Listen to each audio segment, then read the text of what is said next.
Soon we will host the World Cup and the Olympics, both of which I got.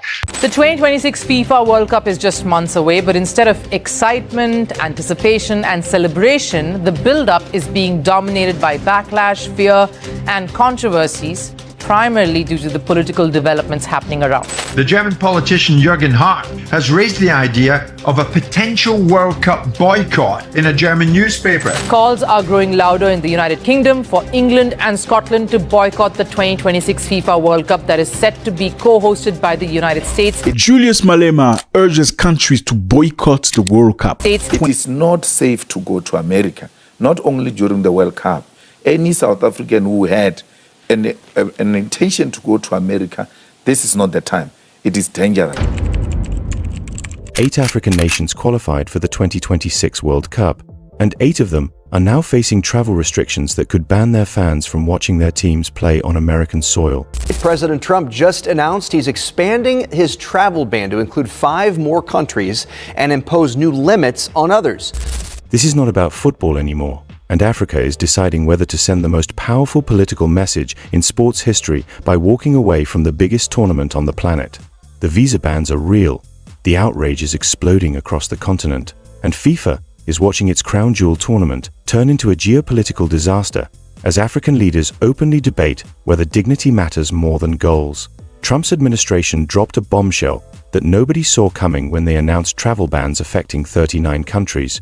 Today, President Trump signed a proclamation to fully or partially suspend entry for nationals from 39 countries into the U.S.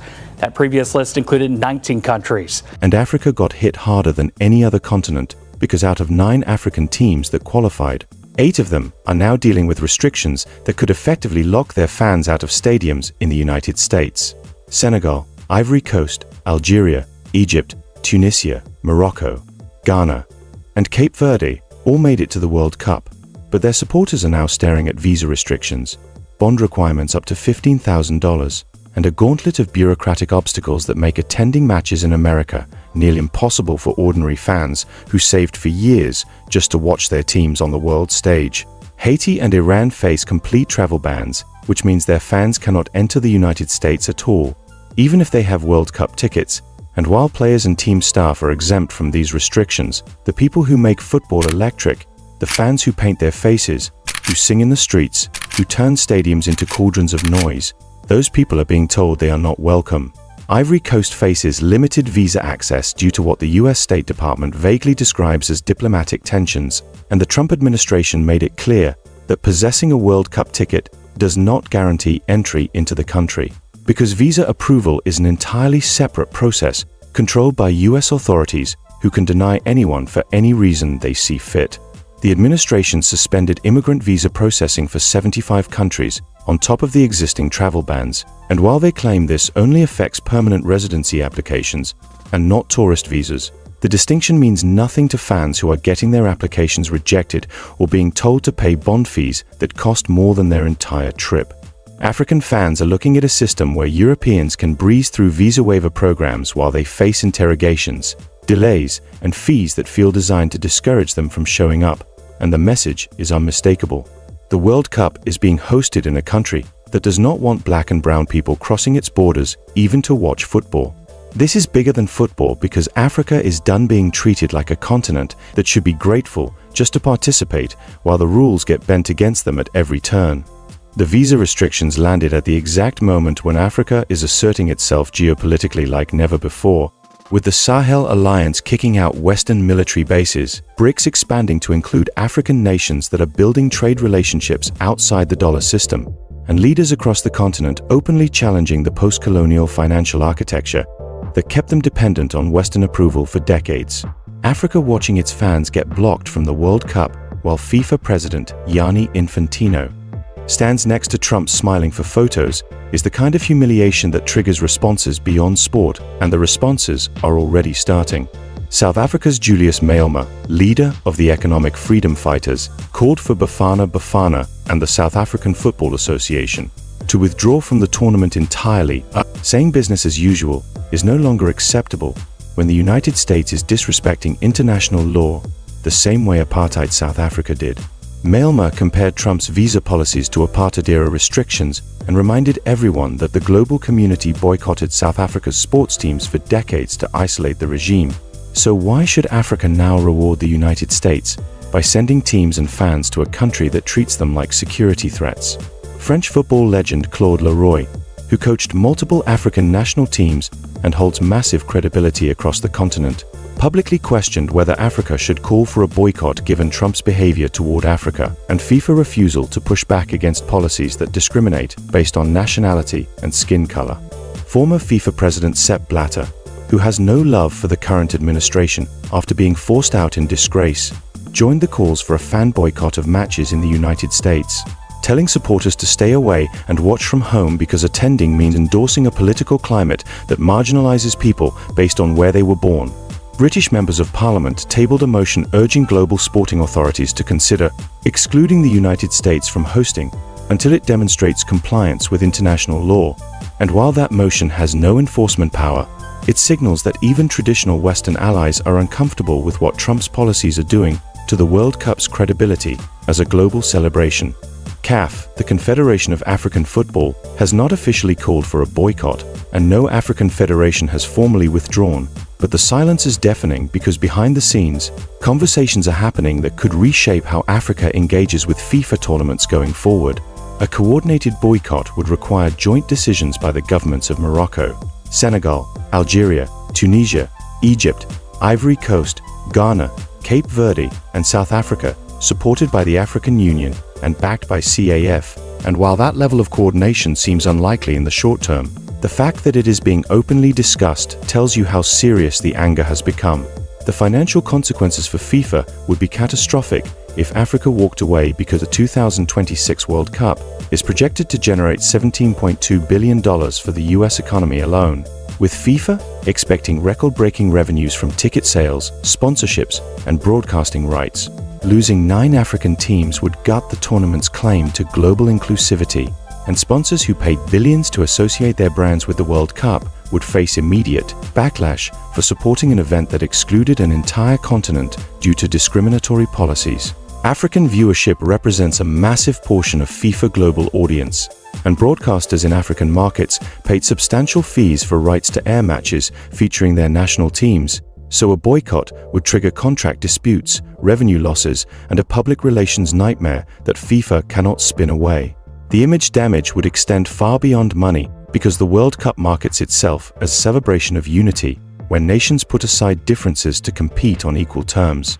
But if 8 African teams pull out because their fans are banned from attending, that narrative collapses into a story about exclusion, racism, and geopolitical bullying. FIFA has spent years trying to expand the tournament to 48 teams specifically to include more nations from Africa, Asia, and South America, positioning itself as a progressive organization that values diversity and global participation. Yet all of that branding evaporates the moment African fans are told they are too risky to allow into stadiums while European supporters walk through security without a second glance. The political fallout would ripple across every international organization that claims to operate on principles of CAR, on principles of equality and fairness, because if FIFA cannot prevent host countries from imposing discriminatory restrictions on participants, then what stops other tournaments, conferences, and summits from doing the same? The precedent being set is that wealthy Western nations can host global events while selectively excluding people based on nationality.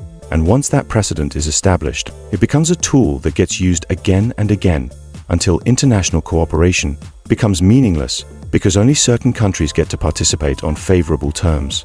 Other regions are watching closely because Germany's sports leadership is openly discussing whether a boycott makes sense in response to Trump's threats against Greenland and trade wars with the European Union.